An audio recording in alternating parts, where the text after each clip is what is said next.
이사야 성경 대탐험 이사야 41장부터 45장까지 하나님이 누군지 아세요? 라고 하는 제목으로 우리가 함께 이 말씀들을 다루게 될 것입니다. 41장의 핵심은 하나님께서 일으켜 세우실 한 구원자의 출현이에요. 그러니까 그 구원자는 먼저 둘로 나눌 수 있는데, 그 구원자는 먼저 하나님의 백성인 이스라엘을 바벨론 포로로부터 귀환시켜서 회복하게 할 분. 여기서는 이름이 드러나 있지 않지만 뒤에 44장 28절에 보면 그 이름이 고레스, 즉 페르시아의 왕인 고레스 왕임을 드러내는 걸 보게 됩니다.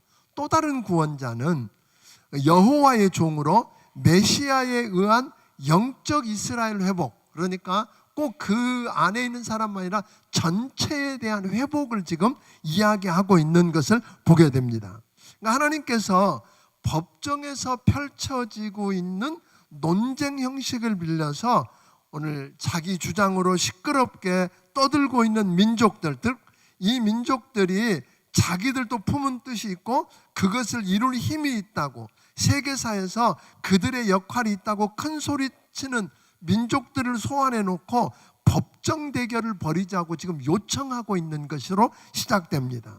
그러니까 동방에서 한 정복자를 불러서 가는 곳마다 승리하며 모든 민족을 굴복시켜서 그 앞길을 막을 자가 없게 한 자가 누구냐? 인류 역사의 흐름에 커다란 영향을 끼치는 정복자를 누가 보냈느냐고 우리 주님은 묻고 있는 겁니다. 또 누가 그로 하여금 열국을 정복하게 만들었느냐고 묻습니다. 그리고 지렁이 같은 하찮은 자기 백성을 바벨론 포로된 자리에서 구출해서 돌아오게 하고 누가 회복할 수 있겠느냐고 지금 묻는 겁니다. 4절을 한번 같이 읽어보겠습니다. 4절 같이 읽습니다. 시작.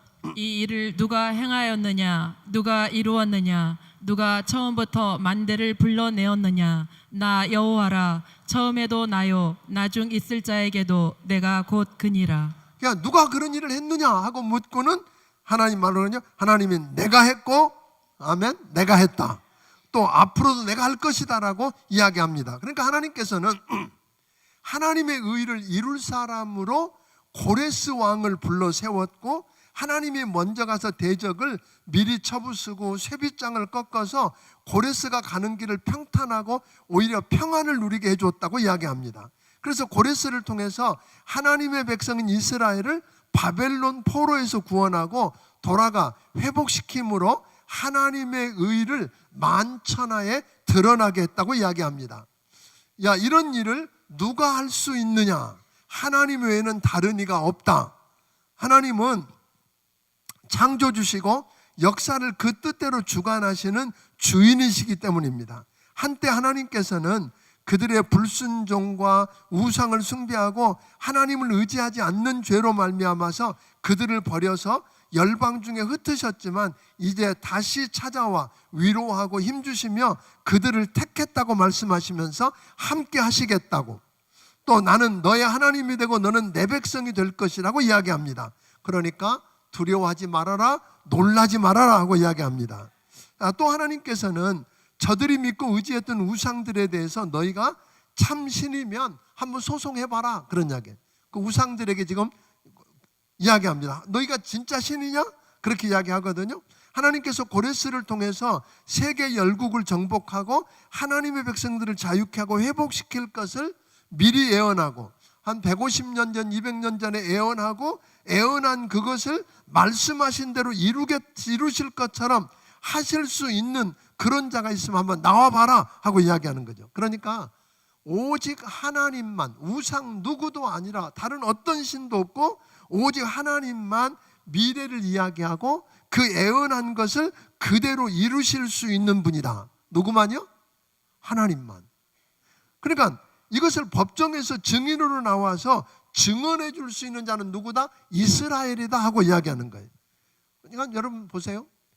실제로 미래를 예언하는 건 누구든지 할 수 있겠지만 예언하고 예언된 그대로 이루게 하실 수 있는 분은 누구밖에 없어요? 정말 믿으세요? 하나님밖에 없다. 그렇게 할 수 있는 자 있으면 나와봐 하고 지금 하나님이 이야기하고 있는 겁니다. 그러니까 하나님께서 이사야 선지자를 통해서 150년에서 200년 후에 일어날 일인 고레스를 통해서 열국을 굴복시키되 구체적으로 어떻게 바벨론을 무너지게 할 것이고 그 하나님의 백성인 바벨론의 포로로 잡혀온 유다 백성을 자유를 얻고 회복되어서 돌아오는지를 너무나 정확하고 구체적으로 예언했고 예언한 그대로 된 것을 사람들이 문제 삼고 있는 거예요. 그러니까 이게 150년, 200년 전 이후에 일어날 일을 구체적으로 뭐까지 드세요? 사람 이름까지 이야기하고 어떻게 그 일이 이루어질 건가 이야기했으면 우와, 그 하나님 놀랍다. 하나님은 위대하시다. 하나님만 하실 수 있다 하고 그래야 돼요. 그것 보니까 틀렸다 그래야 돼요. 그러니까 사람들이 뭐냐면 그 하나님이 얼마나 놀랍고 위대한가를 이야기하는 게 아니라 그때부터 이 성경 가짜다 이런 거예요. 왜냐하면 이거 분명히 그렇게 한 걸 보니까 뭐다? 이거 일부, 그 사람들이 처음 이야기했던 것처럼 이사야서가 3권으로 이루어져 있는데 일부는 1장부터 39장까지 이사야가 쓴 거 맞아.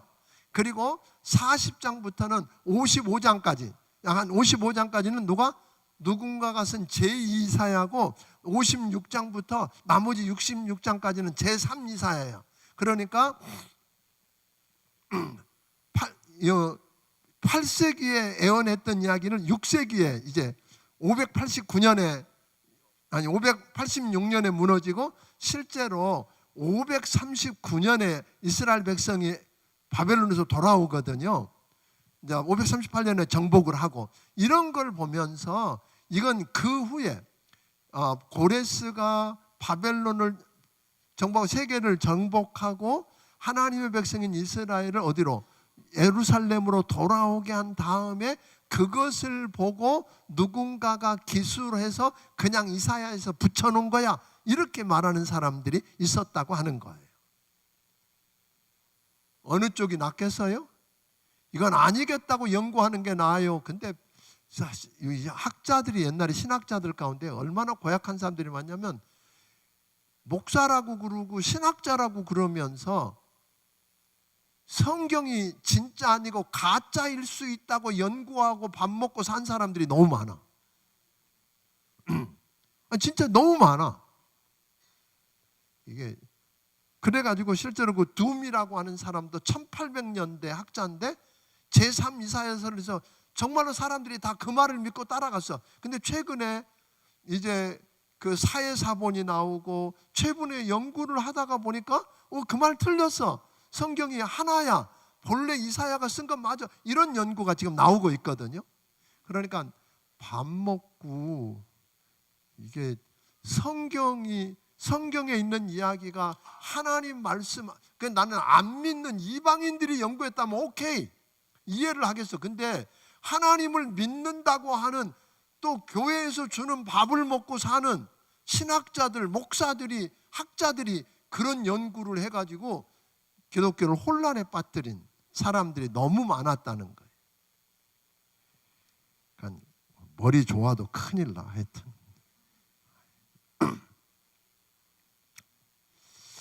근데 여러분 한 가지 아는 것은요, 우리가 믿는 하나님은 창조주 하나님이시잖아요. 역사를 그 뜻대로 주관하시는 역사의 주인이시잖아요. 그 하나님은 전능한 엘샤다이 하나님이시잖아요. 그분이 우리를 사랑하는 우리 아버지잖아요. 그러니까 그분은 충분히 미래를 예언할 수 있어요. 미래에 될 일을 지금 있는 것처럼 볼 수 있다는 말이에요. 왜? 하나님에게는 과거, 현재, 미래가 언제예요? 그분에게는 현재예요, 다.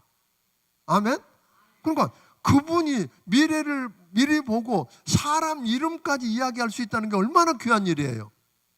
그러면 성경에 나와 있는 이사야를 통해서 그 고레스만 예언한 게 아니라 메시아, 예수 그리스도가 어디에 어떤 모습으로 어떻게 올지도 예언하셨잖아요. 근데 그게 역사적으로 이루어졌어요, 안 이루어졌어요? 이루어졌대. 그분이 하나님이시라는 말이에요. 이사야의 사람은 미래를 예언할 수 없지요. 이야기는 떠들 수는 있어도 예언한 그대로 되게 할 수는 없잖아요. 누가 하셔요? 하나님만 하십니다. 그 하나님이 이사야를 붙들고 했다는 거예요. 그러니까 그것을 보면서 우리는 뭐예요?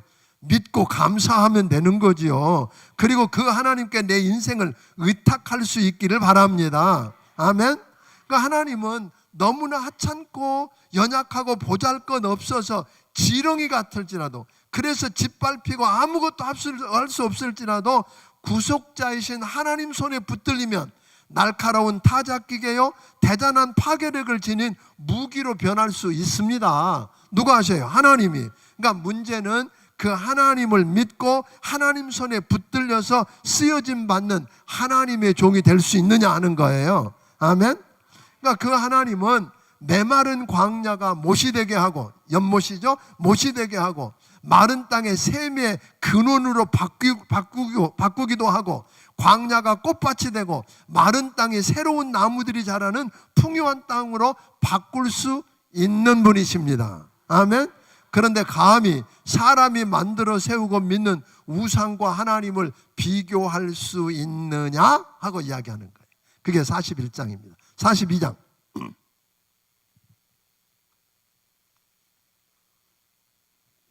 근데요, 저는 가능하면 권면하는 건 여러분들이 여기 오시기 전에 41장부터 45장까지 읽고 왔다면 어떨까요? 이해가 훨씬 쉬울 거예요. 그 집에 돌아가서 이제 내일부터 한 장씩 새벽에 말씀을 듣고 또 실제로 그 말씀을 여러분들이 읽고 풀어보고 이러면 이게 확 와 닿지요. 근데 그냥 이렇게 듣고 그만둬 버리면 별 의미가 없어지니까 여러분들이 그렇게 좀 해주시면 좋겠고요. 42장, 우리는 흔히 본장 42장을 가리켜서 종의 노래라고 그렇게 부릅니다. 우리는 종이라고 하는 말을 별로 달갑게 여기지 않아요.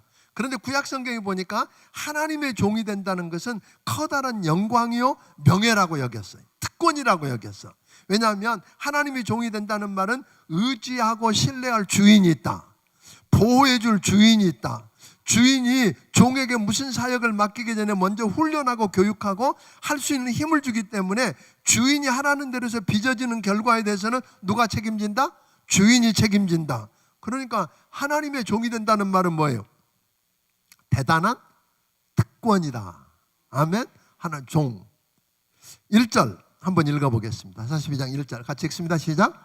내가 붙드는 나의 종, 내 마음에 기뻐하는 자, 곧 내가 택한 사람을 보라. 내가 나의 영을 그에게 주었은즉 그가 이방의 정의를 베풀리라.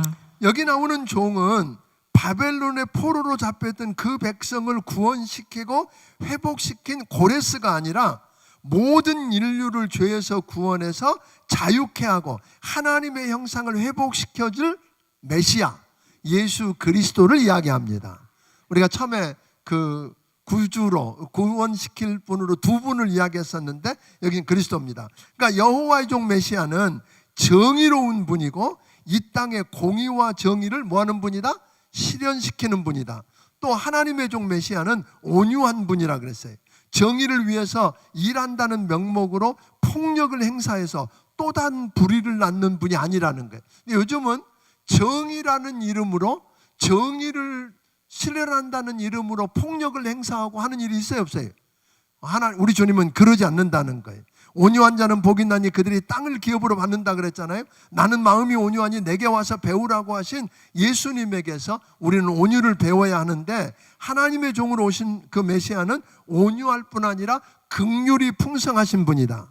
3절에 보면 상한 걸 때도 할 때도 꺾지 아니하시고 꺼져가는 등불도 끄지 아니하고 진실로 정의를 시행할 것이라고 그랬거든요. 여기서 우리는 하나님의 종 메시아는 뭐예요? 하나님이 선택한 분이고 그에게 하나님의 신을 통한 능력이 부어지고 무엇을 해야 할지를 안다고 말씀해 주셨어요. 그러니까 여러분, 우리 주님은 우리가 기도할 때 많이 쓰잖아요. 상한 갈 때도 꺾지 않으시고 꺼져가는 등불도 끄지 아니하시는 하나님, 뭐 이런 말. 그러니까 그 하나님 맞아요. 그분이 우리 하나님이세요. 여러분, 갈 때도 그나마 약하고 흔들거리는데 거기다가 뭐예요?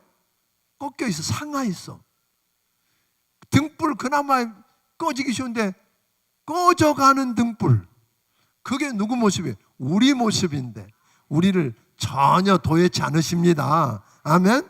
그분이 우리 하나님이십니다. 19절에 나오는 종은 좀 다른 이야기예요. 여기서는 메시아 그리스도가 아니라 이스라엘을 의미합니다. 그러니까 아까 우리가 그 하나님을 우리가 찬양해야 되지만 여기서 19절에 나오는 종은 이스라엘을 의미하는데, 이스라엘은 하나님이 택한 백성으로서 특권을 누리지도 못하고 그 책임조차 알지 못했어요. 왜 그랬을까요? 그들이 듣지 못하는 귀머거리요 보지 못하는 소경이기 때문이에요. 진짜 귀와 눈이 어두워서가 아니라 보아도 유의하지 않고 주의를 기울이지 않고 들으려고도 하지 않기 때문이다. 그러니까 우리는 본다고 하고 듣는다고 하면서 제대로 들으려고도 않고 주의를 기울이지 않으면 어때요? 우리는 결국은 나만 어려워지는 게 아니라 우리가 하나님이 택한 백성으로서 특권도 책임도 모르는, 그래서 무너지게 한다는 거예요. 그래서 어떤 일이 일어나세요? 하나님의 종인 이스라엘이 도적을 맞으며 탈취와 오늘 도략을 당할 것이라 그랬어요. 그때에 그들을 구출해 줄 자가 없을 거다. 그러니까 결국 누구 문제예요? 여러분과 내가 하나님의 말씀을 못 들으면, 하나님의 사자가 하나님의 말씀을 제대로 안 전하는 것도 문제지만 하나님의 말씀을 전했는데 듣지도 않고 그걸 보여줬는데 보지도 못하고 그렇게 살다가 보면 결국은 도적을 맞고 탈취를 당하고, 그런데 그것도 문제인데 도적을 맞고 탈취를 당하고 어려움을 당하는 것도 문제인데 뭐예요? 그들이 소리를 질러도 구출해 줄 자가 없다는 거예요. 이게 얼마나 비극일까요? 43장 43장에는 다시 회복을 이야기하고 있습니다. 이 회복의 동력은 하나님의 사랑입니다. 하나님께서 그 백성들의 영적인 어리석음과 무지 때문에 그들의 죄악과 불순종 때문에 징계하시고 이방인 손에 붙이셨지만 그들은 끝까지 깨닫지 못했다고 그랬어요. 그렇다면 주의 백성인 이스라엘에게 소망이 있을까요? 하나님 말씀을 안 들어, 깨닫지 않아. 그러면 소망이 없을까요? 근데 그들 스스로는 없는데 그들의 소망은 그들의 하나님 여호와께 있다는 거예요. 우리가 잘못하고 살아서 우리를 보면 소망 없어. 근데 누구 때문에? 우리를 오늘 낮에 이야기했잖아요. 우리를 지으시고 그분이 우리를 구속한 분이고 우리를 통해서 하나님의 위대한 일을 이루고 영광 받으시고 싶어 하는 분이기 때문에 하나님이 그 하나님 때문에 내게 뭐가 있다고요? 소망이 있다. 아멘. 내게 소망이 있다, 그런 거예요. 이야기가 어려운가요? 이해가 되시죠? 예. 그러니까 하나님은 이스라엘, 즉 이 하나님의 백성이 눈이 멀고 귀가 멀어도 그들을 뭐 할 거다? 구원하실 거다 하고 지금 선언하고 있어요. 내가 너를 사랑한다는 하나님의 사랑 때문이에요. 왜 사랑한다 그랬어요, 낮에? 하나님이 우리를 지으셨고, 아멘, 우리를 구속하셨고, 그 하찮아 무너진 아무 지렁이 같은 우리를 붙들고 뭐예요? 하나님의 위대한 일을 우리를 통해서 우리와 함께 하나님이 이루시고 싶으신 거예요. 그래서 우리 때문에 하나님은 영광을 받으시고 싶어 하기 때문에 우리를 뭐 하신다? 사랑하신다. 그렇고 보면 우리는 대단한 존재예요. 낮에 오늘 설교했던 것처럼 우리는 뭐예요? 내가 누군지 아세요, 여러분? 여러분이 누군지 아세요? 그 주눅 들지 말고 살아요. 시시하게 그거 뭐 조금 뭐 한 것 때문에 그렇게 상처받고 삐져요? 제가 목회하다 보니까 삐친 사람 때문에 참 어려워. 진짜 이게.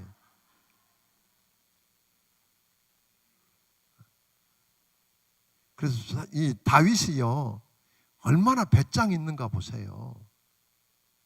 1000만인이 나를 애워싸고 둘러 진친다 할지라도 나는 두려워 아니하리로다.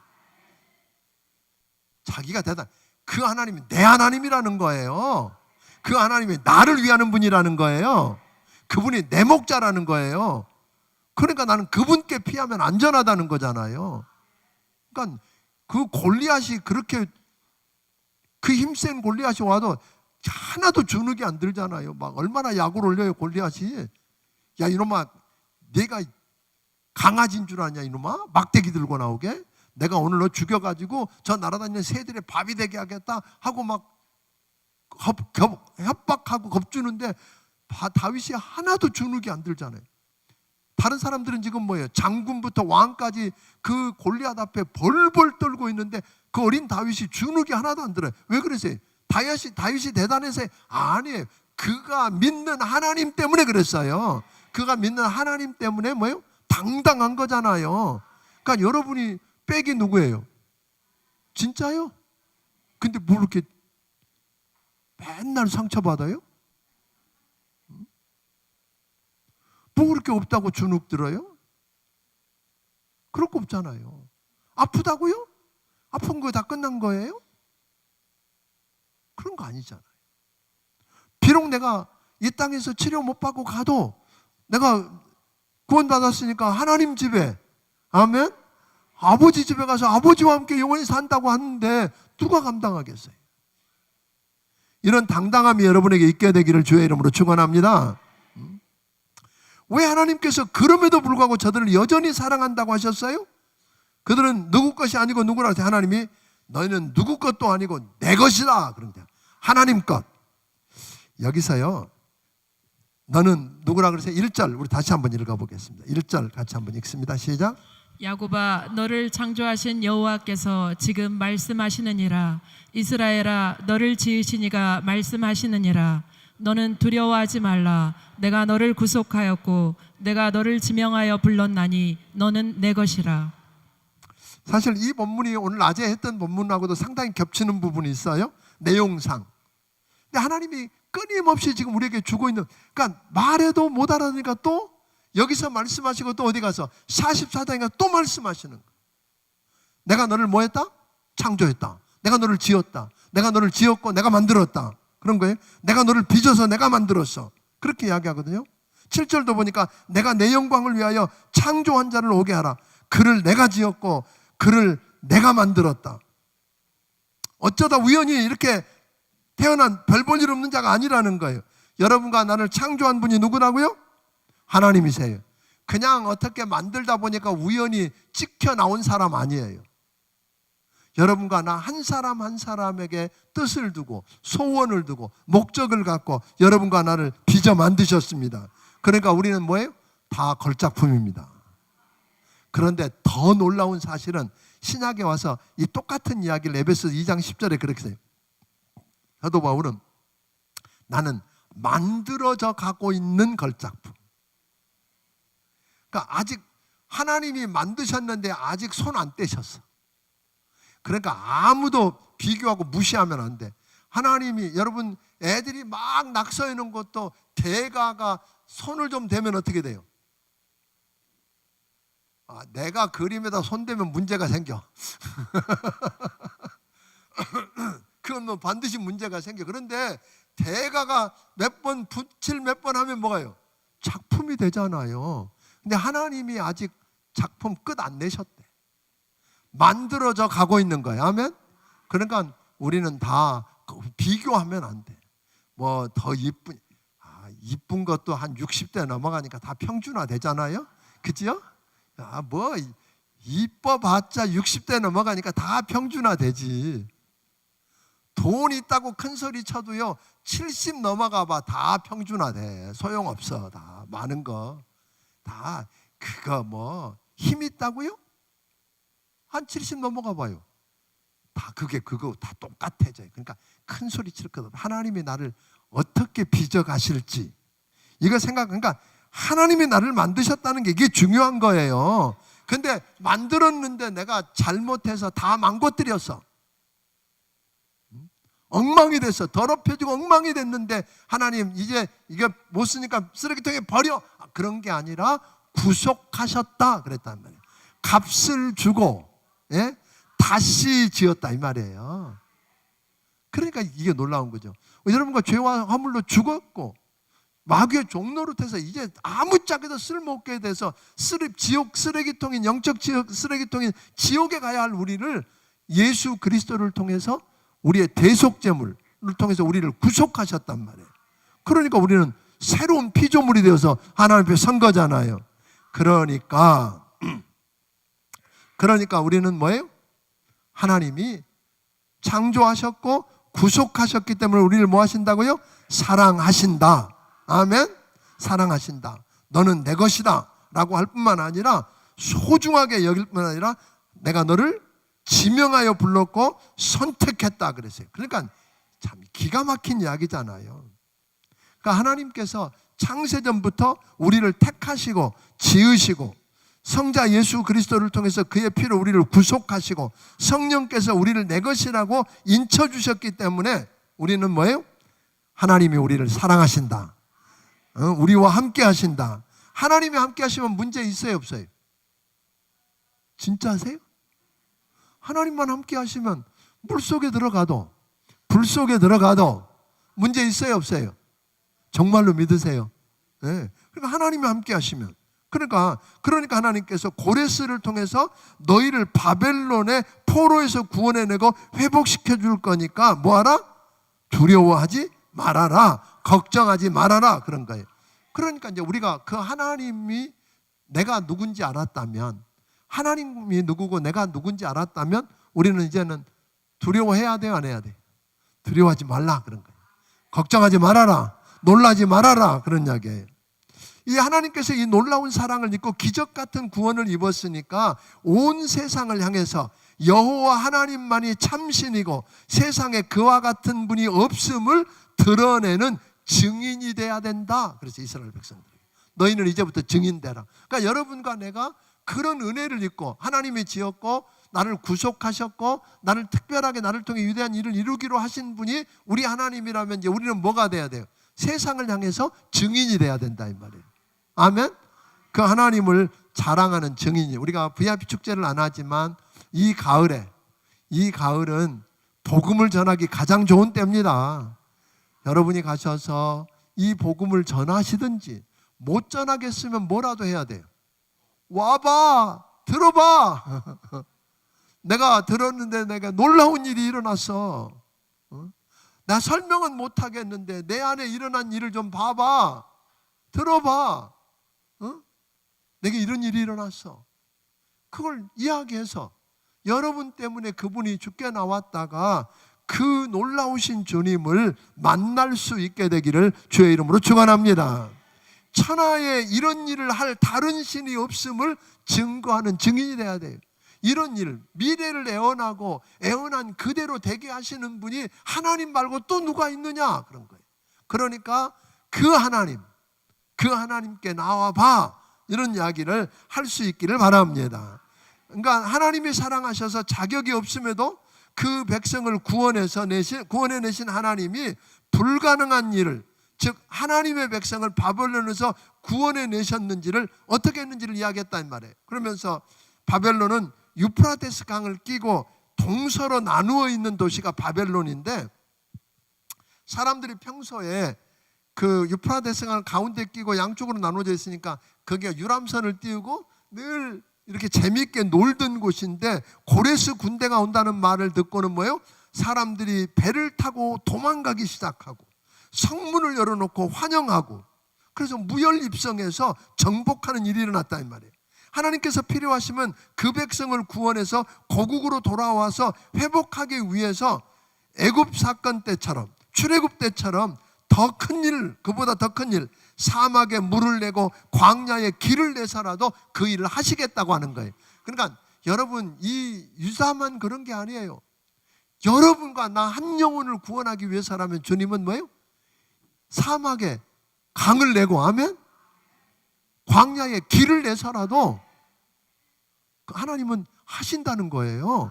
그 하나님께 대한 감사가 여러분에게 있게 되기를 바랍니다. 이 하나님이 하나님을 위해서 우리를 지으셨고 구속하셨고 회복시키시면 우리로 하나님을 뭐하게 하려고? 찬송하고 영광 돌리게 하려고. 그러니까 하나님은 결국은 여러분과 나를 이렇게 지으시고 구속하시고 또 우리를 통해서 그 놀라운 일들이 일어나도록 우리를 쓰시는 이유는 뭐예요? 결국은 우리 통해서 뭘 받으려고? 찬송 받으시고 싶으셔서. 그러니까 우리가 해야 할 큰 일 중에 하나가 뭐야? 하나님께 영광 돌리는 거예요. 하나님을 찬송하는 거예요. 그러니까 하나님 찬송할 때 입술을 열어서 큰 소리로 찬양해야 돼요. 아멘. 찬양해야 돼요. 그런데 이런 은혜를 입고도 하나님이 부르셨는데도 저들은 하나님이 부르지 않았다고, 하나님을 부르지 않고, 하나님은 저들을 위해서 수고하고 괴롭힘을 당했는데도, 하나님이 저들을 괴롭히지 않았는데도 이스라엘은 하나님을 괴롭게 하고 하나님을 섬기지도 않고 하나님 말씀에 순종하지도 않고 하나님을 공경하지도 않고 하나님을 괴롭게 했다고 책망하고 있는 겁니다. 이게 오늘 문제지요. 44장은 오늘 낮에 했어요? 안 했어요? 했지요? 사실 솔직히 요즘 그 책에 있는 책을 설교하는데 어려움, 딱 옛날 같으면 그것만 잡아놓고 그것만 파면 되는데, 여기도 이 말도 있고 저기도 저 말도 있어서 어떻게 그걸 다 끄집어다가 한마디씩 할까 하는 게 고민이에요. 그래도 은혜가 됐지요? 예, 아니, 제가 준비하면서 제가 은혜가 되면 은혜가 돼. 아니, 제가 너무 좋았어요. 말씀을 준비하면서. 아멘. 그래서 아멘. 하나님 아멘. 아멘. 45장. 하나님께서 페르시아 제국의 고레스 왕을 들어서 바벨론에서 하나님의 백성 이스라엘을 구원하실 것을 말했어요.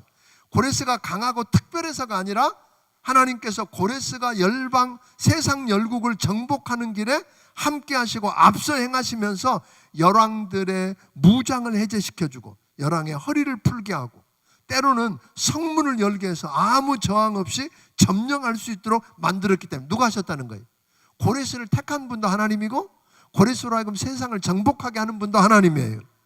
그러니까 본래 고레스는 아까 낮에도 이야기했지만 페르시아라는 조그만 나라 왕이었어요. 그런데 거대 제국 메대를 어떻게 했어요? 송두리째 접수해버려요. 원정길에 나설 때 거침이 없었어요. 많은 나라가 항복하든지 환영하든지 하나님이 지명해서 불러서 썼기 때문에 그렇다는 거예요. 하나님은 고레스를 이미 알았고 불러서 하나님의 뜻을 성취하기 위해서 불렀다고 이야기합니다. 그런데 3절에 보니까 3절 같이 읽어보겠습니다. 3절 4절 읽어봅니다. 시작. 내게 흑암 중에 보화와 은밀한 곳에 숨은 재물을 주어 내 이름을 부르는 자가 나 여호와 이스라엘의 하나님인 줄을 내가 알게 하리라. 내가 나의 종 야곱, 내가 택한 자 이스라엘 곧 너를 위하여 내 이름을 불러 너는 나를 알지 못하였을지라도 내게 칭호를 주었노라. 여러분, 사실 예수 믿는 사람들은요 약삭 빠르지가 못해. 보물도 다 들쳐놓으면 여기 차례가 오지 않아. 그냥 가지러 가려다가 누가 비껴 그러고 밀면 왜 그래 그러고 밀리고 맨날 당하기만 하고 하나님 아셔.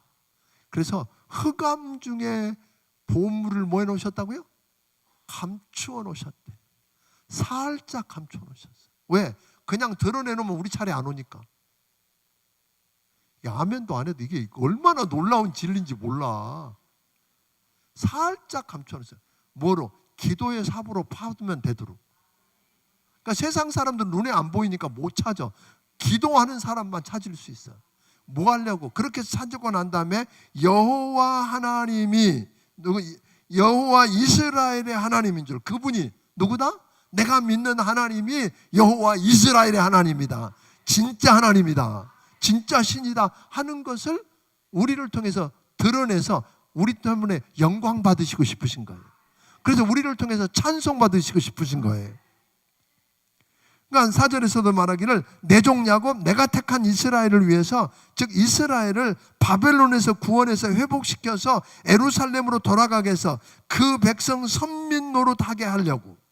그러니까 이스라엘 백성들을 끄집어내는 이유는 뭐예요?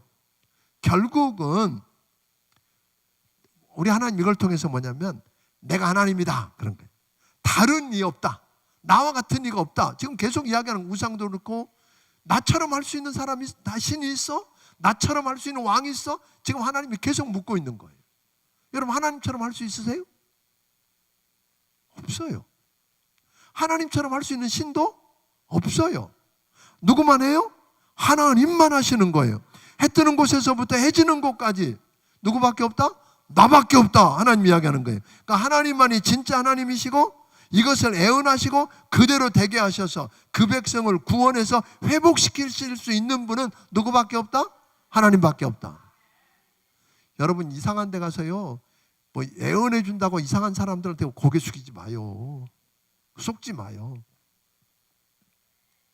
아무도 미래를 이야기하고 그 미래를 그대로 이루실 수 있는 분은 누구밖에 없어요?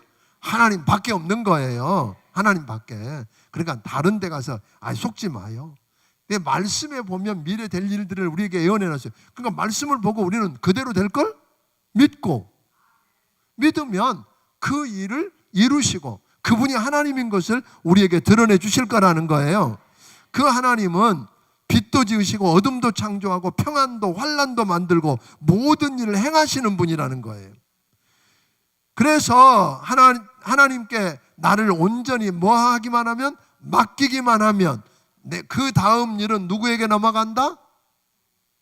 여러분, 여러분이 붙들고 내가 하겠다고 붙들고 씨름하면 내 일이지만 그 일을 내가 하겠다고, 네가 할래 내가 할까 하고 달려드신 하나님 앞에 하나님께 맡겨드리면 그 일은 누구 일이 된다고요? 하나님 일이 된단 말이에요. 내 일이 아니라 하나님 일이 되니까 누가 나서요? 하나님이 일어나신다는 거잖아요. 그러니까 모든 것 하나님 뜻대로 여러분 하되, 나는 여전히 말씀대로 따르겠습니다. 하나님 뜻대로 하세요. 하나님께 맡겨놓고 하나님, 이제 하나님께서 이끄는 대로, 하나님께서 하시는 대로 나는 순종하겠습니다 라는 자세가 우리에게 있어야 합니다. 그래서 100% 하나님께 내 맡기면 어떨 때는 당장 죽을 것 같아. 솔직히 말씀대로 살라고 한번 해봐. 금방 죽을 것 같은 거 있어요, 없어요? 많아. 이게 너무 많아. 그런데요, 정말로 우리가 믿음으로 하나님께 딱 맡기면 그 일이 누구 일이 된다고요? 하나님 일이 돼요. 그럼 누가 일하기 시작해? 하나님 일하기 시작해요. 토기장에 쓸린 진흙처럼 그분께 맡겨야 돼. 토기장의 손에 진흙이 말할 수 있어요? 나 뭐 만들려고 그래요? 왜 그렇게 만들어요? 이게 그러면 돼요, 안 돼요? 그럴 수도 없고 그래서도 안 되는 거죠. 그냥 진흙은 그냥 맡겨놓으면 그분이 주물럭거리다가 뭐가 돼요? 나오는 거죠. 근데 우리는 자꾸 하나님 앞에 한 조각, 여기 나오는 것처럼, 구절에 나온 것처럼 질그릇 조각 중에 한 조각 같은 자가 자기를 지으신 이와 더불어 다툰대. 나를 왜 이렇게 만들었어요? 당신이 진짜 만들었어요? 믿을 수 없는데요? 항의한다는 거예요. 그래요? 진짜 만들었냐고. 근데 마치 그건 뭐예요? 자식이 부모한테 나 진짜 낳았어요? 진짜 엄마 맞아요? 이러면 여러분 어떡하시겠어요? 그런 것과 뭐가 다르냐는 거예요. 여러분, 근데 하나님은 단호해요. 이스라엘 백성도 그랬거든요. 아니 어떻게 이방인 고레스를 통해서 이스라엘을 구원해내요? 근데 하나님은 나는 여호와다. 나는 누구를 통해서도 일할 수 있다. 만물을 나의 주권 아래에 있다. 내가 역사의 주인이다. 이게 하나님 이야기예요. 우리 인생도 하나님 손 안에 있습니다. 그러므로 인간이 자기 고집대로 자기 하고 싶은 대로 살려고 하지 말고, 아멘? 그렇게 하면 하나님 내버려 두셔요. 여러분 고집대로, 여러분 맛대로 막 살려고 해보세요. 하나님 때로요, 내버려 두세요. 물론 막으실 때도 있지만요, 내버려 두실 때가 많아요. 그러니까 모든 것은 토기장의 손에 달려 있으므로 우리는 하나님이 하신 일에 하신 대로 맡기고 따라가자. 여러분, 하나님 너무 힘듭니다. 좀 내버려 두세요. 내 갈 길 가겠습니다. 이렇게 하면 안 되잖아요. 하나님의 주권을 인정하고 나의 삶을 맡기기를 바랍니다. 하나님이 진흙이 나를 주무르고 물레에다 올려놓고, 물레 알죠? 이렇게 돌리는 거. 거기다 올려놓고 막 돌리면 어때요? 어지러워요, 안 어지러워요?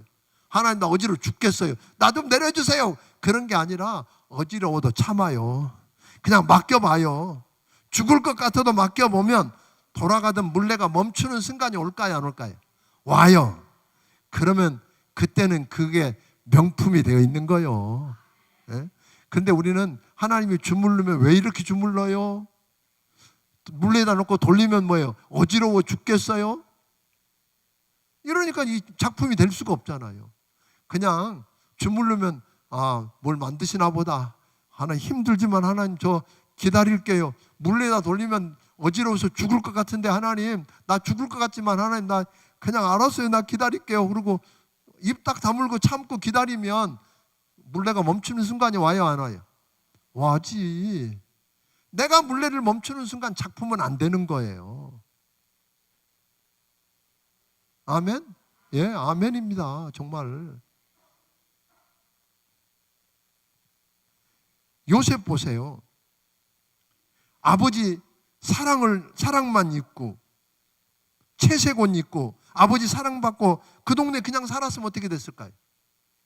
동네 도련님 되거나 큰 소리 치는 큰 기침하는 동네 유지 됐겠지. 안 그래요? 그건 어쩌면 그럴싸한 개밥그릇이지. 그게 무슨 값이 나는 개밥그릇인데? 그냥 하나님이 요셉을 놓고 물레에다 놓고 돌리기 시작했었잖아요. 노예로 팔려가, 감옥 가, 잊혀져. 근데 요셉이 한 번도 불평 안 하잖아요. 원망 안 하잖아요. 그냥 돌아가니 죽을 것 같은데 그냥 견뎠어. 그랬더니 보니까 뭐가 되세요? 물레를 딱 멈추고 봤더니 총리가 되어 있잖아요. 아멘? 그게 하나님 일하시는 방법이란 말이에요. 근데 우리가 그걸 이해를 못하니까 죽을 것 같은 거예요.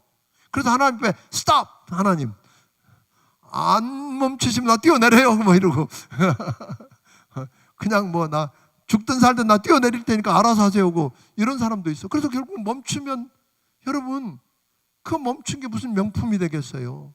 무슨 작품이 되겠어요? 개밥그릇이지.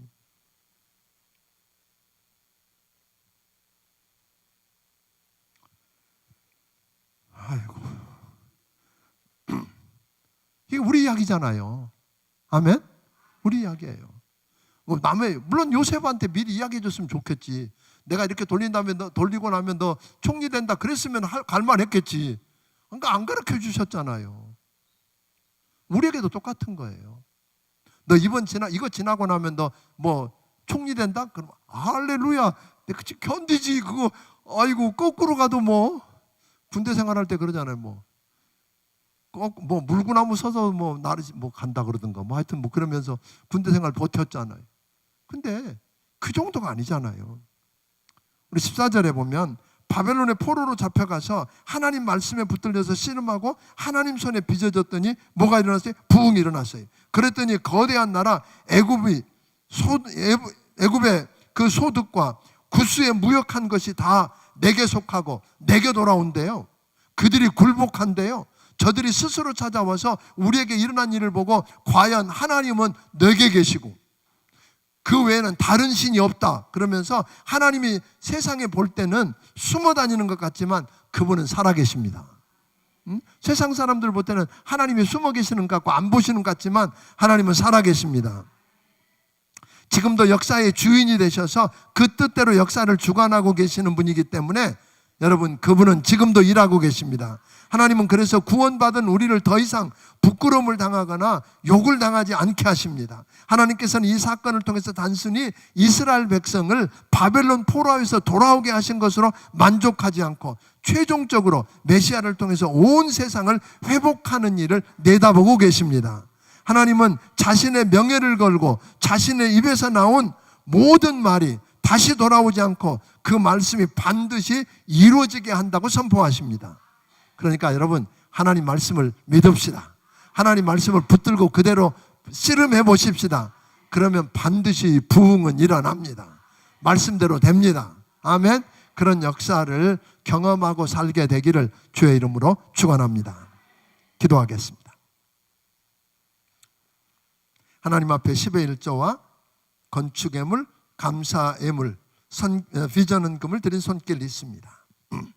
하나님 아버지, 오늘 이 시간에 우리에게 이사야서 41장부터 45장을 통해서 말씀해 주시고 보여주신 것 감사합니다.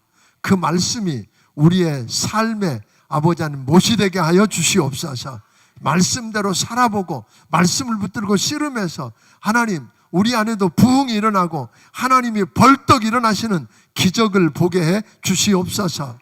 귀한 사람이 하나님 앞에 귀한 예물들을 믿음으로 말씀대로 순종하고 드렸사오니 하나님 말씀하신 그대로 축복하여 주시옵소서. 이제는 우리 주 예수 그리스도의 크신 은혜와 하나님 아버지의 무한하신 사랑과 성령님의 감화 감동하시고 역사하시며 교통하심이 여기 머리 숙인 모든 심령들 위해 함께해 주시기를 예수님 이름으로 축원하옵나이다. 아멘.